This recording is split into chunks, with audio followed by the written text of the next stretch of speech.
Assalamu Walaikum. Hello friends, how are you? Welcome back to my another video.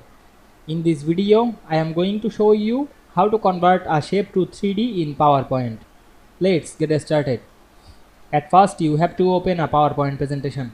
Then we go to the home menu, select the new slide drop down menu and create a blank slide. Then go to the insert menu, select the shape option and choose any shape. Now I am select the oval shape. Then draw the oval to this page. Now we want to convert the shape to a 3D.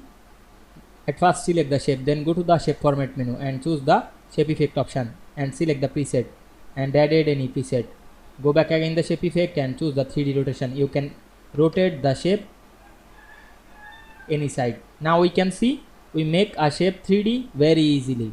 I hope you enjoyed the video. Please like, comment, share and subscribe my channel. Thanks for watching.